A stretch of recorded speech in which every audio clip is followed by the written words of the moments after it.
Hello, this is Team 1's Sports Venue and Facility Management Research Project. My name is Emma Allen and I will be presenting our risk assessment of baseball stadiums. The other members of Team 1 who all contributed to the research and findings are Alison Small, Chanel Holden and Therese Hall. Over the course of this report, we have provided an in-depth risk assessment for baseball arenas, ballparks. Moreover, we have also included a historical and seminal legal overview to help highlight strategies to mitigate negligence and liabilities for these sports facilities in the future. Baseball facilities have high rates of lawsuits filed for negligence as a result of foul balls and projectiles entering fan seating. As the MLB, Major League Baseball, continues to grow and reap the revenue benefits, there will be more and more expected from fans in terms of safety and security. As we enter into this new climate for standards placed on professional and amateur baseball facilities, it is essential to acquire a comprehensive risk assessment report to seek new ways to help prevent negligence and give the fans the best experience possible. Some history. The evolution of the baseball stadium has seen changes to every aspect of the facility from its original design over 150 years ago. Location, size and layout have all been altered by facility owners, teams and sponsors due to the need to accommodate larger crowds and to turn these sports facilities into effective selling machines. On the left, we have a short timeline of major events in the history of baseball as a sport and stadium. First, in the 1850s, baseball begins to grow in America. By 1869, we see the first professional team founded, which was the Cincinnati Red Stockings. In 1909, the first permanent arena was built. The first permanent baseball field was made of steel and concrete as opposed to the usual wood and was built by the Pittsburgh Pirates and now known as Forbes Field. Forbes Field became a revolutionary sports stadium with features never seen before in professional baseball. Such features included a 3-tier grandstand that extended from behind home plate down third and first baselines. It was the first ballpark to have luxury suites, ramps to take people to their seats, and elevators to take patrons to the highest levels. Forbes Field was also the first to introduce a highly decorated outer facade. It featured a light brown or yellow-coloured exterior and steel beams and panels painted light green, and a red-tinted slate roof. In the 1990s, Rogers Center was built. Rogers Center saw the implementation of the first retractable roof, known as the Sky Dome. In 2008, the now famous Washington, D.C.'s National Park was built. D.C.'s National Park retained this retro jewel box layout, but with some more modern technology and architecture on the exterior. On to our first seminal legal case, Spencer James Ludman v. Davenport, Assumption High School. The case of Ludman v. Davenport, Assumption High School is a case that was brought to the Supreme Court of Iowa after a visiting player was injured by a foul ball, which struck him while standing in the unprotected visiting dugout. The Davenport High School appealed this lawsuit, suggesting that they owed no duty of care to Ludman because getting hit by a foul ball is an inherent risk in the sport of baseball, and he assumed that risk. The high school also filed a second motion for a summary judgment, using the inherent risk doctrine as well as the fact that there are no set standards for high school baseball dugouts as their reasoning and defense. The seminal legal case clearly outlines the litigation issues with baseball facilities. It demonstrates the frequent opportunity for injury and therefore a lawsuit to be filed. After reviewing the case, also illuminates the hazy nature of the application of the predetermined inherent risk doctrine with the issue of foreseeability and duty of care. If there is a higher inherent risk, like with baseball, how much duty of care does a facility owe? On to our second seminal legal case, Martinez v. Houston McLean Company. This particular case is an example of the dangers of foul balls entering into the stands where fans are seated. Shirley Martinez, the plaintiff, was struck in the face by a foul ball while protecting her young child from the threat. She sustained severe injuries to her face and subsequently filed a lawsuit for negligence against the facility. Back in the 1970s, after numerous seminal legal cases similar to that of Martinez v. Houston McLean were filed against ballparks, the justice court systems founded the baseball rule.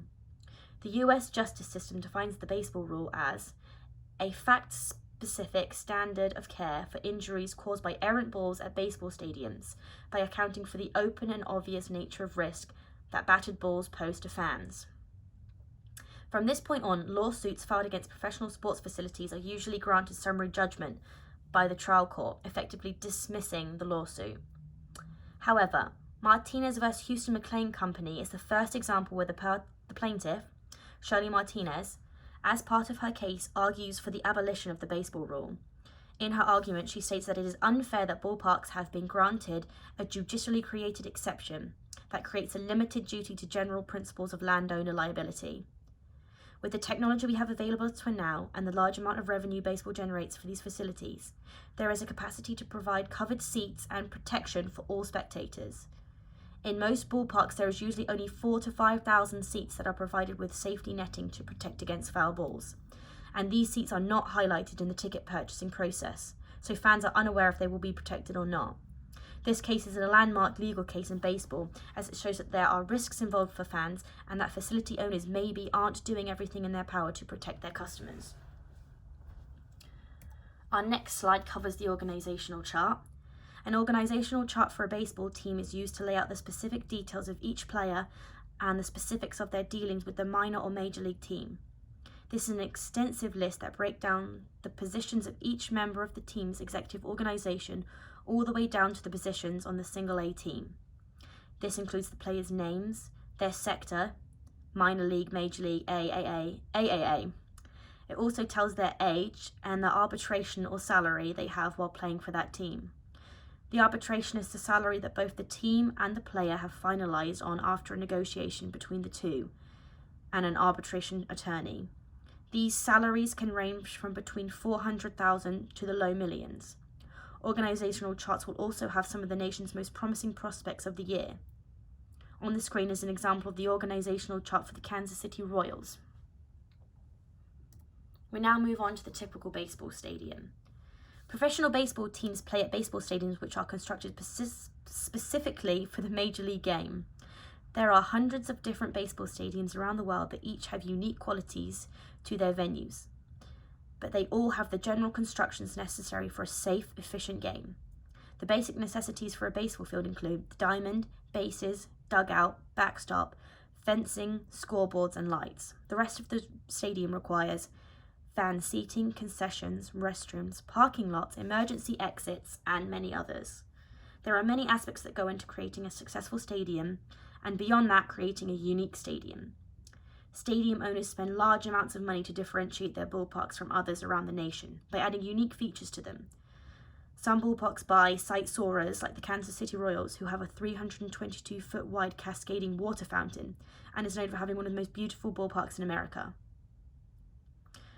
So, with the evaluation of the typical venue come the risk considerations alongside these enormous structures. Some of the main risks we deemed important are crowd management and control, natural disasters, active shooters, technological interruptions, foodborne illnesses, medical emergencies, and terrorism. Our plan to mitigate these risks include having protocol and emergency plans in place for any issue, whether big or small, by updating all security technology as often as possible, provide law enforcement presence before, during, and after the event, have continuous training sessions for all game and event staff in security awareness and evacuation procedures, and considering cybersecurity. We now move into a more depth overview of security, on-site emergency services, and lightning safety. So we move on to the topic of security, on-site emergency services, and lightning safety. On this first slide, we have a list of measures we feel are necessary for a venue to implement to keep staff, fans, and players safe. One of the most important are metal detectors, bag policies, and a command center to monitor the stadium. It is important to have prevention policies like bag checks, as well as plans in times of emergency. It is every venue's goal to prevent an incident before it happens, rather than deal with the incident. We next move on to on-site emergency services. The nature of the sport of baseball means that there are a lot of risks associated with it. While fans should not be scared to attend, it's definitely known that EMS should be on site ready to attend to someone who has been injured by a foul ball. As you can see with the 100% of MLB stadiums having an EMS presence in the venue. In order to be best prepared for these situations, it is important that emergency responses are thought through and prepared before events. The facility manager, the operations manager, and other key personnel from the venue staff should all meet prior to an event to discuss situations and how they will respond. There should be certain topics covered in these meetings, for example, where the EMS will be located, who is assigned to each responsibility during an emergency, who is the primary point of contact for each entity. We now move on to lightning safety. Lightning safety is somewhat of an underspoken topic, but can still cause severe damage and injury if not prepared for. We have listed on the slide our plan to mitigate the risks of lightning causing issues during the games. The risk management report. A similarly related topic, we move on to risk management reports. For your benefit, we have created and added an example of a risk management report for a typical baseball stadium. Within the report, we list all foreseeable risks, the probability that they will happen, and the consequences and treatments of such incidents if they were to occur. This is a great tool to have in case of such events and for litigation purposes, so the venue can prove they took real measures to foresee and prevent risks. Finally, our recommendations to maintain a safe and secure venue. Finally, we have summarized all the recommendations we have to reduce risks within baseball venues. One of the biggest recommendations we have is to make a plan for everything. By studying industry resources and other events that have happened, like the ones mentioned in the seminal legal cases at the beginning, we can highlight what events have happened and plan to prevent them. One of the main issues in baseball is the foul ball injuries. So by planning to provide more safety barriers and netting, this could save venues a lot of money in legal cases and settlements. Next, as a venue, you must evaluate how to serve the spectator. Teach employees how to use the risk management report to mitigate issues. It is important to have these reports at hand to reference when issues arise unexpectedly. If a new or unforeseen issue arises, staff should use their best judgment as learned through training to address the issue. Finally, the use of technology.